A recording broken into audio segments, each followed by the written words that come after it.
Autor świadectwa jest obywatelem Rumunii, inwalidą, zmuszanym do żebrania w wielu krajach Europy.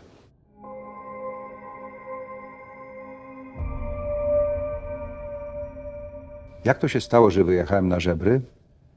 No jakoś tak wyszło. W 2008 roku do wsi w Rumunii, w której mieszkałem, przyjechali Cyganie. Szukali chętnych do pracy. Umowa była taka, że oni załatwią mi transport do Grecji, ja pożebrzę dla nich przez 2–2,5 miesiąca, oswoję się, zaaklimatyzuję, a potem znajdę inną pracę. Zgodziłem się, bo nie byłem na tyle samodzielny, by taki wyjazd do obcego kraju zorganizować. Żebraliśmy ile się dało. Czasami całe dnie. Tak długo, aż po nas przyszli. Po kilku dniach stwierdzili jednak, że za mało zarabiam i przed pracą powinienem wypić. Tak więc zaczęli mi kupować alkohol. Od razu zaczęło mi iść lepiej. Moje przychody skoczyły z 20–30 do 80–90, czasem nawet 120 euro dziennie. No w końcu trudno się dziwić. Po wypiciu byłem zdecydowanie bardziej odważny i wtedy do moich klientów podchodziłem bardziej natarczywie. Wystawiałem ręce. Generalnie w żadnym mieście nie siedzieliśmy zbyt długo. 3 miesiące to było najdłużej. Tak długo jak pogoda była ładna, to spaliśmy na dworze. Kiedy pogoda się pogarszała, szukaliśmy jakichś pokoi do wynajęcia, pustostanów czy innych ruder.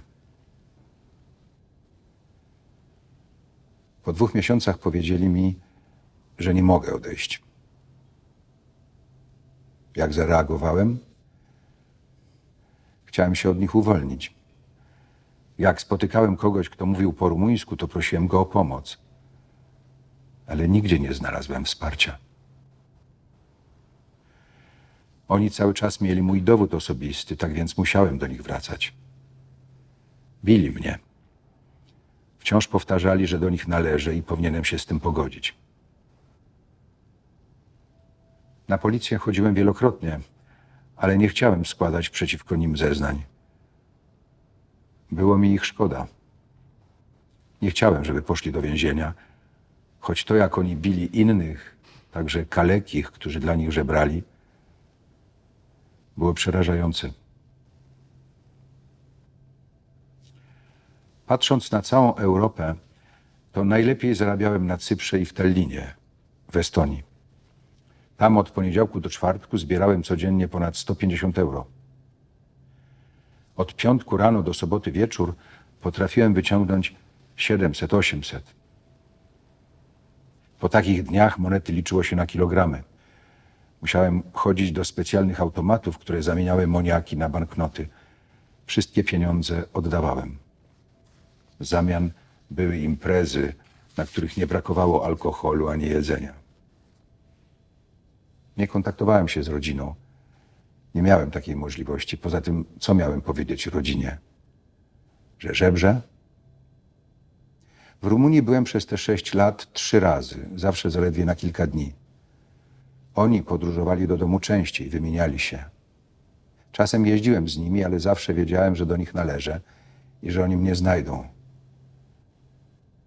Czy będąc w Rumunii nie mogłem po prostu pójść na policję? Cały czas byłem z nimi. Jak chciałem papierosy, to oni posyłali do sklepu dzieci. Byłem non-stop pod ich nadzorem. Naprawdę trudno było dotrzeć do jakiegoś policjanta. Najdłużej pracowałem w Nikozji. Tam zimy wyglądają tak jak maj w Polsce. Nocami lubiłem spacerować. Nie chciało mi się być z nimi w jednym miejscu. Ale raz zatrzymała mnie policja i chciała dokumenty. Nie miałem, więc zabrali mnie na komisariat. Przyszedł tłumacz, ale ja ich nie wydałem. Dlaczego? Bo widziałem, jak tam policja bije. Mnie nie biła, bo miałem długą brodę i wyglądałem nawet na starszego niż jestem, ale czarnych, nielegalnych imigrantów to oni tam katowali zdrowo. Wiedzieli, jak bić, żeby bolało, a nie było widać. Policjanci musieli się czegoś domyślać, bo nalegali, bym im powiedział, gdzie mam dokument. Ale ja nie chciałem. Więc mnie aresztowali i wydalili do Rumunii. Pojechałem pociągiem do mojego miasta, ale już w czasie podróży szef do mnie zadzwonił i powiedział, że jestem bezpieczny i że będą na mnie czekać na dworcu. Po ostatnim pobycie w Rumunii przyjechaliśmy do Krakowa. Jak się tam żebrze? Bardzo dobrze. Dostawałem dużo pieniędzy. Spaliśmy w lesie. Generalnie Kraków to była taka nasza baza wypadowa. Jeździliśmy też na różne festyny, odpusty do polskich miast i miasteczek. Tak jak mówiłem, w czasie wielkich imprez da się więcej zarobić. Z Polski ruszyliśmy do Niemiec, do Monachium, na Oktoberfest. To zaczyna się 1 października i trwa przez 20 dni bez przerwy. Na pewno widzieliście to kiedyś w telewizji. Turystów jest tam mnóstwo. No i dlatego wtedy tam się znakomicie żebrze. Jednego dnia wyciągałem 500-600 euro. Tam jest kościół, gdzie są miejsca noclegowe i w nim spaliśmy. Historia się powtórzyła i znów dotarłem do Krakowa. Różnica polegała na tym, że tym razem ciężko zachorowałem. Prosiłem ich, żeby mnie puścili do Rumunii, bo jestem chory. Wydawało mi się, że to coś poważnego. Mówiłem, że nie będę miał do nich żadnych pretensji o zarobione pieniądze, o to, co się stało, tylko żeby mnie zostawili w spokoju. Tłumaczyłem, że mogłem ich wydać wielokrotnie. Byłem przecież na policji w różnych krajach i tego nie zrobiłem, ale że teraz chcę z tym skończyć. Mówiłem, że jak nie chcą mnie puścić do Rumunii, to niech chociaż zaprowadzą mnie do lekarza. Ale oni powtarzali, że wciąż potrzebują pieniędzy. Kiedy wyjechał szef, ja leżałem w łóżku, miałem 40 stopni gorączki i bardzo spuchniętą rękę. On pojechał do Rumunii po kolejnych żebraków, a ja przed jego powrotem miałem zarobić pieniądze.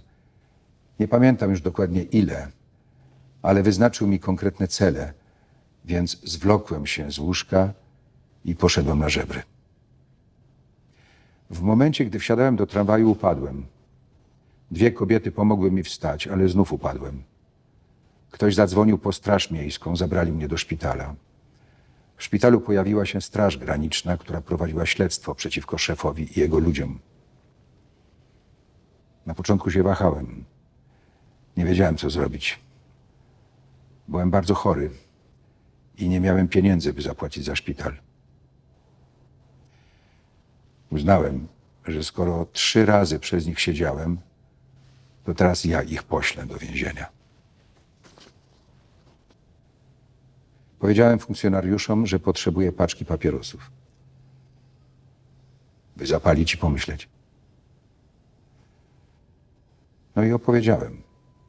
Wszystko. Od A do Z. Mówiłem jakieś 2 godziny.